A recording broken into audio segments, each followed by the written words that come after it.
Step into Value Zone. Value Zone. Hypermart. Patanjali. శ్రీమాత్రే నమః. పూజ చేసుకుంటున్నటువంటి సమయంలో మరి ఒకవేళ ఆలస్యం అవుతుంది అని చెప్పేసి అనుకుంటే టిఫిన్ తినవచ్చా అని చెప్పేసి కొంతమంది అడుగుతూ ఉన్నారు ప్రశ్నలు.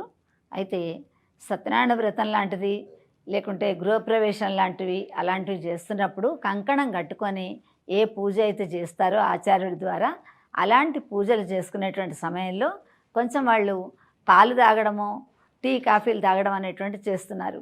కానీ టిఫిన్ తినడం అనేటువంటిది మనకు మామూలు పూజలు చేసుకునేటువంటి వాళ్ళు ఏదో కుంకుమార్చన తీర్థయాత్రలకు వెళుతున్నారు, కుంకుమార్చన శ్రీ సూక్త యుక్తంగా పూజ చేసుకోవడం అనేటువంటి చేస్తున్నటువంటి సమయంలో కొంతమంది ఆచార్యులు చెప్తున్నారు. ఎందుకంటే కలియుగంలో మనకు భాగవతం మొదట్లోనే చెప్తారు, వీళ్ళు ఇక్కడ ఈ కలియుగంలో పుట్టినటువంటి మానవులు అజ్ఞానులు, అల్ప సంతోషులు, తర్వాత ఎక్కువ బలహీనులైనటువంటి వాళ్ళు, వీళ్ళకి ఎక్కువ శక్తి ఉండదు.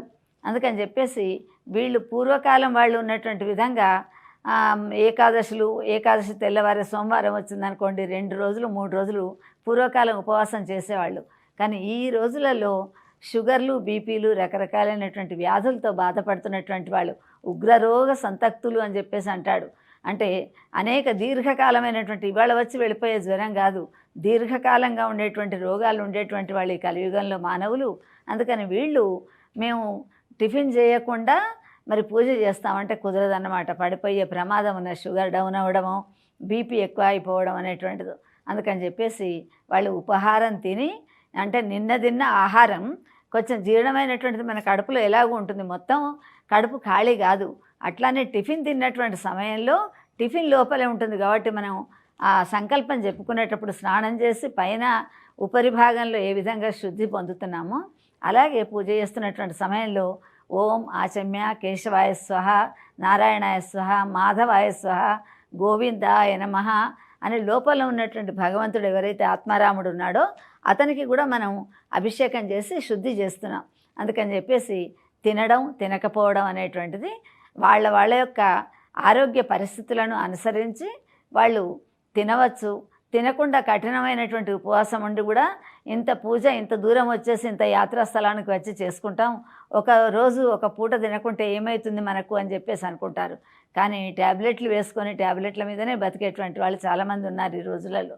అందుకని చెప్పేసి తప్పనిసరిగా వాళ్ళు మరి టిఫిన్ చేసి పూజ చేసుకుంటే దోషం లేదు. భక్తి ప్రధానం భగవంతుడికి తప్ప మరి ఎన్ని కిలోల పూలు పెట్టాను, ఎన్ని రోజులు ఉపవాసం చేశాను, ఇంత ప్రసాదం పెట్టాను, ఇంత నైవేద్యం చేశాను అని చెప్పేసి చెప్పుకుంటుంటారు. భక్తి 3 రకాలుగా ఉంటుంది. ఒకటి సత్వగుణం అయినటువంటిది, ఒకటి రజోగుణం, ఒకటి తమో గుణం.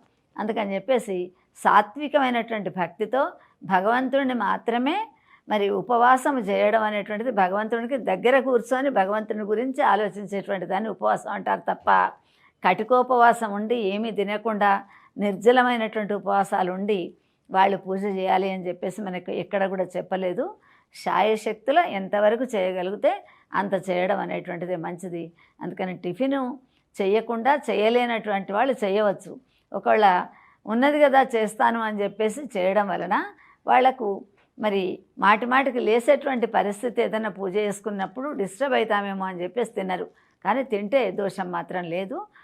రోగగ్రస్తులైనటువంటి వాళ్ళు, వృద్ధులైనటువంటి వాళ్ళు, కొంతమంది స్త్రీలు, వాళ్ళు ఆగలేనటువంటి వాళ్ళు, పిల్లలు టిఫిన్ చేసి కూడా వాళ్ళు పూజ చేసుకోవచ్చు, దోషమేం లేదు. ఇది టిఫిన్ చేసి చేసుకోవచ్చా చేయకూడదా అన్నదానికి సమాధానంగా చెప్పవచ్చు. నమస్కారం.